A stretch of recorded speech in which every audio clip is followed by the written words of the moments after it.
வணக்கம் நண்பர்களே.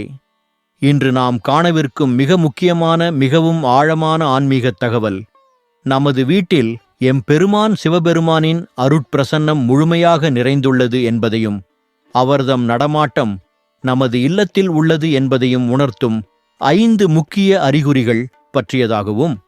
கடவுளை நாம் ஊனக்கண்களால் காண முடியாது, ஆனால் மெய்யான பக்தியோடு நாம் அவரை அழைக்கும் பொழுது அவர் தன் இருப்பை பல்வேறு சூட்சுமமான முறையில் நமக்கு உணர்த்தி கொண்டே இருப்பார். அன்பே சிவம் என்றார் திருமூலர். எங்கு தூய்மையான அன்பும் பக்தியும் இருக்கிறதோ அங்கு ஈசன் ஓடோடி வருவார். அப்படி உங்கள் வீட்டில் ஈசனின் அருள் நிறைந்துவிட்டால் அந்த இடத்திற்கு எந்தவிதமான துக்கமும் தீய சக்திகளும் கண் திருஷ்டியும் நெருங்கவே முடியாது. உங்களின் சாதாரண வீடும் ஒரு கைலாயமாகவே மாறிவிடும். அப்படிப்பட்ட அந்த 5 அற்புதமான சிலிர்க்க வைக்கும் அடையாளங்கள் என்னென்ன என்பதை ஒவ்வொன்றாக மிக விரிவாக காண்போம். இது போன்ற சுவாரஸ்யமான ஆன்மீக தகவல்களை உடனுக்குடன் நீங்கள் தெரிந்து கொள்ள நமது சேனலை லைக் செய்து சப்ஸ்கிரைப் செய்து பெல் பட்டனை அழுத்திக் கொள்ளுங்கள். வீடியோவை ஸ்கிப் செய்யாமல் முழுமையாக பாருங்கள். பகுதி 1. அகால நறுமணமும் சிலிர்க்க வைக்கும் திருநீற்று வாசனையும். முதல் மற்றும் மிக முக்கியமான அறிகுறியாக நாம் காண்பது எந்தவொரு பௌதீக காரணமும் இல்லாமல் திடீரென வீசும் தெய்வீக நறுமணம். நமது பிரபஞ்சத்தின் பஞ்சபூதங்களில் பூமியோடு தொடர்புடையது வாசனை. வீட்டில் நாம் எந்த ஒரு பூஜை புனஸ்காரங்களும் செய்யாத நேரத்திலோ அல்லது நள்ளிரவு நேரத்திலோ திடீரென மிக அடர்த்தியான விபூதி வாசனை வீசும். சிலருக்கு தூய சந்தனம், ஜவ்வாது அல்லது கசங்கிய வில்வ இலைகளின் வாசனை வீசலாம். இது ஏதோ ஒரு நொடி வந்து செல்லும் வாசனை அல்ல. உங்களைச் சுற்றி ஒரு குறிப்பிட்ட வளையத்திற்குள் அந்த தெய்வீக நறுமணம் சூழ்ந்திருப்பதை நீங்கள் உணர முடியும். சில நேரங்களில் தூய கற்பூர வாசனை அல்லது வாடாமல்லி பூக்களின் வாசனை வீசக்கூடும். நீங்கள் அந்த வாசனையின் மூலத்தை தேடி வீடு முழுவதும் சென்றால் வீட்டில் அப்படி ஒரு பொருள் இருக்கவே இருக்காது. வீட்டின் ஜன்னல்கள், கதவுகள் சாத்தப்பட்டிருந்தாலும் இந்த வாசனை உள்ளே வரும். எம்பெருமான் சிவபெருமான் அல்லது அவர்தம் பூத கணங்கள் உங்கள் வீட்டை கடந்து செல்லும் பொழுதோ அல்லது உங்கள் பூஜைக்கு மனமிறங்கி வீட்டை ஆசீர்வதிக்கும் பொழுதோ இத்தகைய தெய்வீக நறுமணம் வெளிப்படும். இந்த வாசனையை நீங்கள் உணரும் பொழுது உங்கள் உடலில் உள்ள முடிகள் சிலிர்த்து நிற்கும். உங்களின் அலைபாயும் மனம் தானாகவே அமைதியடைந்து ஒருவிதமான பரவச நிலையை அடையும். இது ஈசன் உங்களுக்கு மிக அருகில் இருக்கிறார், உங்கள் வேண்டுதல்களை அவர் செவிமடுத்துவிட்டார் என்பதற்கான முதல் சூட்சும அறிகுறியாகும். பகுதி 2. சூட்சும ஒலிகள், உடுக்கை, திருச்சிலம்பு மற்றும் பிரணவநாதம். 2வது அறிகுறி நாதத்தின் மூலமாக எம்பெருமான் தன்னை வெளிப்படுத்துவது. இரவு நேரங்களின் ஆழ்ந்த நிசப்தத்திலோ அல்லது அதிகாலை பிரம்ம முகூர்த்தம் எனப்படும் அதிகாலை 3 மணி முதல் 5 மணி வரையிலான நேரத்திலோ உங்கள் காதுகளில் மிக மெல்லியதாக உடுக்கை அடிக்கும் ஒலி கேட்டால் அது ஈசனின் நேரடி நடமாட்டத்தை குறிக்கும். சிவபெருமானின் கைகளில் இருக்கும் உடுக்கையில் இருந்துதான் பிரபஞ்சத்தின் அனைத்து ஒலிகளும் மொழிகளும் ஏன் இலக்கணமும் பிறந்தன என்று வேதங்கள் கூறுகின்றன. அது மட்டுமன்றி எங்கோ தூரத்தில் ஒரு பழமையான கோவிலில் அடிக்கும் வெண்கல மணியின் ஓசை அல்லது நடராஜ பெருமானின் கால்களில் உள்ள திருச்சிலம்பின் சலங்கை ஒலி திடீரென உங்கள் காதுகளில் மட்டும் மிகவும் தெளிவாக ஒலிப்பது போல தோன்றும். உங்கள் அருகில் இருப்பவர்களுக்கு அந்த ஓசை கேட்காது. சிலருக்கு ஆழ்ந்த தியானத்தில் இருக்கும் பொழுதோ அல்லது தூக்கத்திலிருந்து விழிக்கும் பொழுதோ ஓம் என்ற பிரணவ மந்திரநாதம் நெஞ்சுக்குள்ளோ அல்லது காதுகளுக்குள்ளோ ரீங்காரமிடுவதை உணர முடியும். நாதவிந்து கலாதி நமோ நமயென நாதத்தின் வடிவாக இருக்கும் எம்பெருமான் நான் உன்னுடன் இருக்கிறேன் அஞ்சாதே என்று அபயம் அளிப்பதையே இந்த சூட்சும ஒலிகள் நமக்கு உணர்த்துகின்றன. இப்படிப்பட்ட ஒலிகளை கேட்கும் பொழுது பயப்படாமல் எழுந்து அமர்ந்து கண்களை மூடி ஓம் நமச்சிவாய் என்ற 5 எழுத்து மந்திரத்தை உச்சரிப்பது உங்கள் இல்லத்திற்கு அளப்பரிய நன்மைகளை தரும். பகுதி 3. கனவிலும் நனவிலும் தோன்றும் சிவ சின்னங்களும் தரிசனங்களும். 3வது அறிகுறி இறைவன் பல்வேறு சின்னங்கள் மூலமாக நமக்கு தரிசனம் தருவது. சிவபெருமானுக்கு மிகவும் பிரியமான உயிரினங்களில் முதன்மையானது நாகப்பாம்பு. உங்கள் கனவுகளில் அடிக்கடி நாகங்கள் தோன்றி உங்களை எதுவும் செய்யாமல் சீராமல் அமைதியாக பார்த்துவிட்டுச் செல்வது போலவோ அல்லது சிவலிங்கத்தின் மீது நாகம் குடைபிடிப்பது போலவோ கனவுகள் வந்தால் கொஞ்சமும் பயப்பட வேண்டாம்.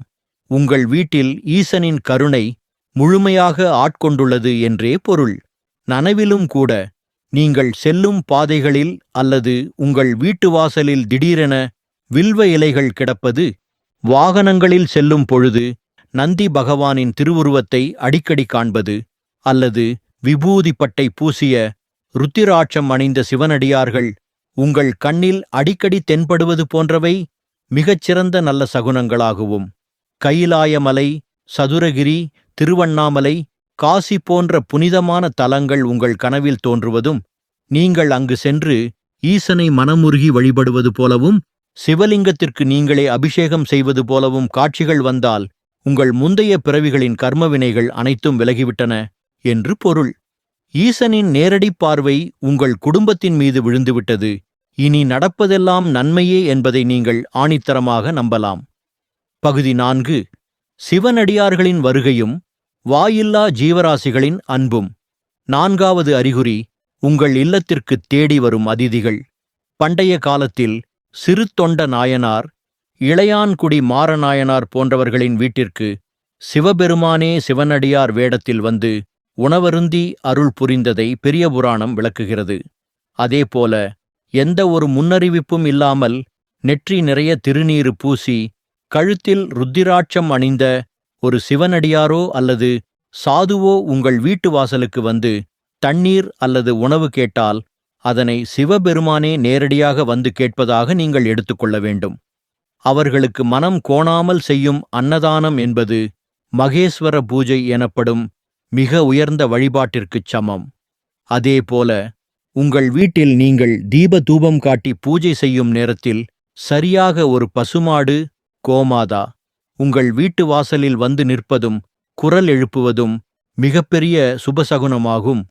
ஈசனின் வாகனமான நந்தி பகவானின் அம்சமாகவே கோமாதா பார்க்கப்படுகிறார். மேலும் வீட்டில் வளர்க்கும் விலங்குகள், குறிப்பாக நாய்கள், பைரவரின் அம்சம் காரணமே இல்லாமல் ஒரு குறிப்பிட்ட வெற்றிடத்தை பார்த்து வாலாட்டிக் கொண்டும் குறைக்காமல் மிக அமைதியாகவும் ஆனந்தமாகவும் இருந்தால் அந்த இடத்தில் மனிதக் கண்களுக்கு புலப்படாத தெய்வீக சக்தியின் நடமாட்டம் இருக்கிறது என்பதை புரிந்து கொள்ளலாம். பகுதி 5. மரண பயம் நீங்கி சிவானந்த பேரின்ப நிலை அடைதல். 5வது மற்றும் உச்சகட்ட அறிகுறி என்பது பாவுதீகமானது அல்ல, அது முற்றிலும் உங்களின் மனம் சம்பந்தப்பட்டது. ஈசன் ஒரு வீட்டில் நிரந்தரமாக குடிவந்து விட்டார் என்றால் அந்த வீட்டில் உள்ளவர்களுக்கு மரணத்தை பற்றிய பயம், அதாவது மிருத்யு பயம், முற்றிலும் நீங்கிவிடும். யமதர்மராஜனே நேரில் வந்தாலும் சிவபக்தர்களை நெருங்க முடியாது. காலனையும் உதைத்தவர் காலசம்ஹார மூர்த்தியான சிவபெருமான் என்பதை மார்க்கண்டேயன் வரலாறு நமக்கு உணர்த்துகிறது. வாழ்க்கையில் எவ்வளவு பெரிய துன்பங்கள் வந்தாலும், பணக்கஷ்டங்கள், தீர்க்க முடியாத நோய்கள் வந்தாலும் மனம் சலனப்படவே படாது. எல்லாம் அவன் செயல், ஈசன் பார்த்துக் கொள்வார். நடப்பதெல்லாம் என் நன்மைக்கே என்ற ஒரு அதீத தைரியமும் வார்த்தைகளால் விவரிக்க முடியாத அளவற்ற மன அமைதியும் தோன்றும். சிவாலயங்களுக்குச் செல்லும் பொழுதோ அல்லது திருவாசகம் போன்ற பக்தி பாடல்களை கேட்கும் பொழுதோ திருவாசகத்திற்கு உருகார் ஒரு வாசகத்திற்கும் உருகார் என்பதற்கு இணங்க அறியாமலேயே உங்கள் கண்களிலிருந்து ஆனந்தக் கண்ணீர் பெருகும். உலகப் பற்றுக்கள், பகட்டுகள் மீதுள்ள ஆசை மெல்ல மெல்ல குறைந்து சிவனின் மீதுள்ள பக்தி மட்டுமே மெய்யானது, நிலையானது என்ற ஞானம் பிறக்கும். இந்த ஒரு ஆழமான அமைதி நிலை உங்கள் வீட்டிலும் உங்கள் மனதிலும் குடிகொண்டு விட்டால் எம்பெருமான் நடராஜர் உங்கள் இதயத்தையே தன் நடன சபையாக மாற்றிவிட்டார் என்பதே சத்தியமான உண்மை. அன்பான மெய்யன்பர்களே, இப்போது நாம் பார்த்த இந்த 5 அற்புதமான அறிகுறிகளில் ஏதேனும் ஒன்று அல்லது அதற்கு மேற்பட்ட அறிகுறிகள் உங்கள் வீட்டிலோ அல்லது உங்கள் வாழ்க்கையிலோ நிகழ்ந்தால் நீங்கள் மிகவும் பாக்கியசாலிகள், பூர்வ ஜென்ம புண்ணியம் செய்தவர்கள். ஈசனின் அருள் உங்கள் தலைமுறையையே காக்கப் போகிறது என்று அர்த்தம். இந்த அறிகுறிகள் தென்பட்டால் கர்வம் கொள்ளாமல் மேலும் பணிவடைய வேண்டும். தொடர்ந்து சிவ வழிபாடு செய்யுங்கள். தவறாமல் திருநீறு அணியுங்கள். திங்கட்கிழமை மற்றும் பிரதோஷ காலங்களில் சிவாலயங்களுக்குச் சென்று நெய் தீபம் ஏற்றுங்கள். உங்களால் இயன்றவரை பசியால் வாடும் உயிர்களுக்கு அன்னதானம் செய்யுங்கள்.